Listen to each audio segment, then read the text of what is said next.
نحمده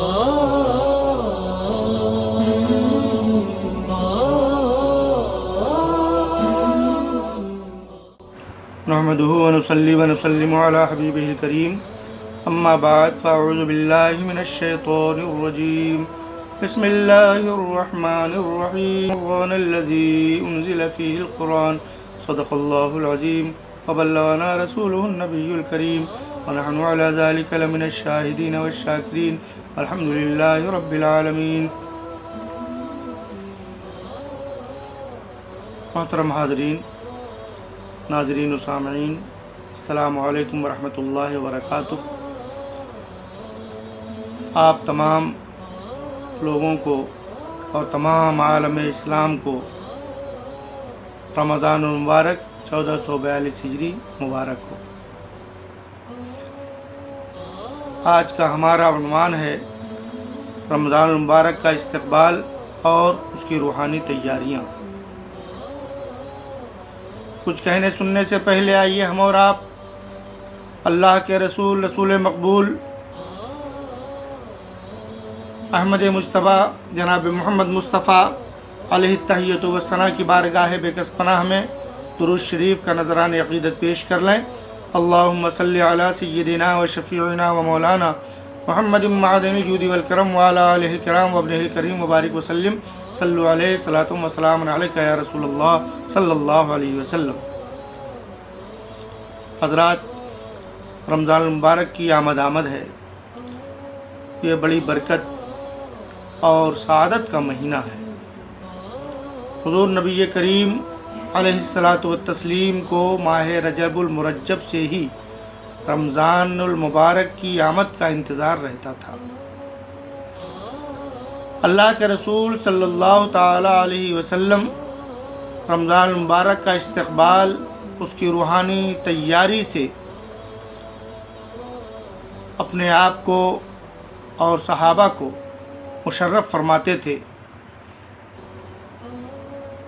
اس روحانی تیاری کا مقصد اللہ تعالیٰ کا قرب اور اس کے خاص انوار و برکات کا حصول ہے. رسول اللہ صلی اللہ تعالی علیہ وسلم کی دعا سے اس بات کا اندازہ لگتا ہے کہ آپ صلی اللہ تعالی علیہ وسلم رمضان کے 2 ماہ پہلے سے ہی یعنی رجب سے ہی آپ کو اس ماہ کا انتظار رہتا تھا، اور آپ اپنی دعا میں اس کا ذکر اس طرح فرماتے تھے کہ اللہم بارک لنا فی رجب و شعبان وبلغنا رمضان، یعنی اللہ ہمیں رجب اور شعبان میں برکت عطا فرما اور رمضان نصیب فرما. یہ حدیث شعب الایمان للبیہقی جلد 3 صفحہ 375 میں موجود ہے. آپ صلی اللہ علیہ وسلم رمضان کے مہینے میں داخل ہوتے ماہ رمضان کا چاند نظر آ جاتا تو لقائے الہی کا شوق، اللہ کی بارگاہ میں حضوری کی تڑپ ہمارے نبی کی کس طرح بڑھ جاتی تھی کہ جیسے جیسے رمضان میں کے شب و روز گزرتے جاتے یہ ذوق و شوق مزید بڑھتا جاتا، اس میں اضافہ ہوتا چلا جاتا. حضور اقدس صلی اللہ تعالی علیہ وسلم رمضان المبارک کے فرض روزوں سے پہلے ماہ رمضان میں کثرت کے ساتھ نفلی روزے رکھتے تھے. اس کے بارے میں ام المومنین حضرت عائشہ صدیقہ رضی اللہ تعالی عنہ بیان کرتی ہیں کہ احب الشہور الی رسول اللہ صلی اللہ تعالی علیہ وسلم ان یصومہ شعبان ثم یصلہ برمضان، کہ رسول اللہ صلی اللہ علیہ وسلم کو تمام مہینوں میں ماہ شعبان کے روزے رکھنا زیادہ محبوب و پسندیدہ تھا، اس طرح کہ آپ صلی اللہ علیہ وسلم شعبان کے روزوں کو رمضان المبارک سے ملا دیا کرتے تھے. حضور اقدس صلی اللہ علیہ وسلم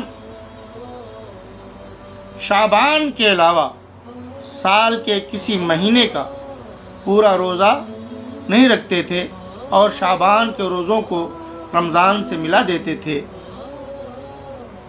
اس مضمون کی حدیث حضرت ام سلمہ رضی اللہ تعالی عنہ سے مروی ہے۔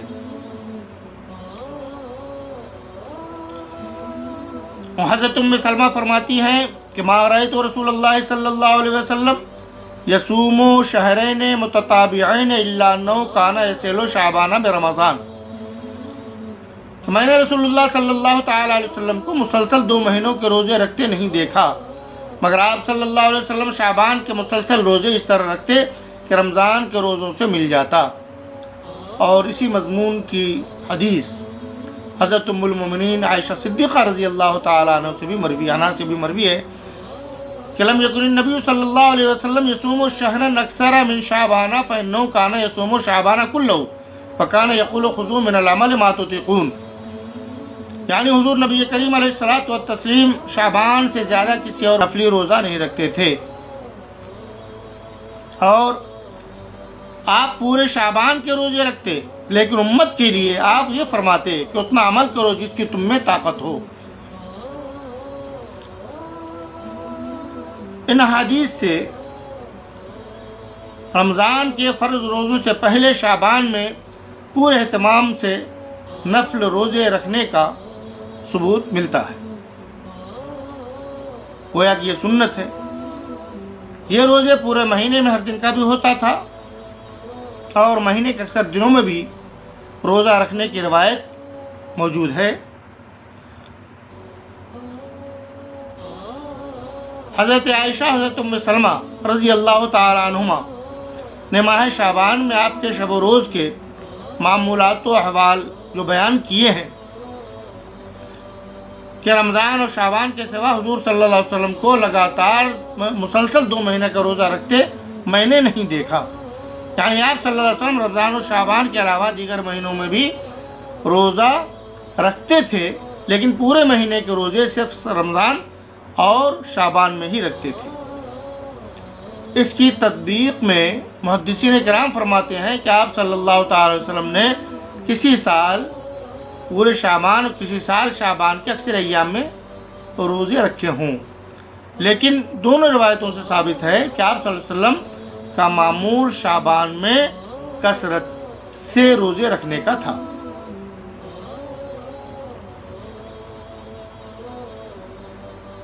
اس کی وجہ بیان کرتے ہوئے حضرت انس رضی اللہ تعالی عنہ نے ایک روایت بیان کی ہے کہ آپ صلی اللہ علیہ وسلم سے جب سوال کیا گیا ای الصوم افضل بعد رمضان قال شعبان لتعظیم رمضان، اللہ کے رسول صلی اللہ تعالی علیہ وسلم رمضان المبارک کے بعد افضل روزہ کون سا ہے؟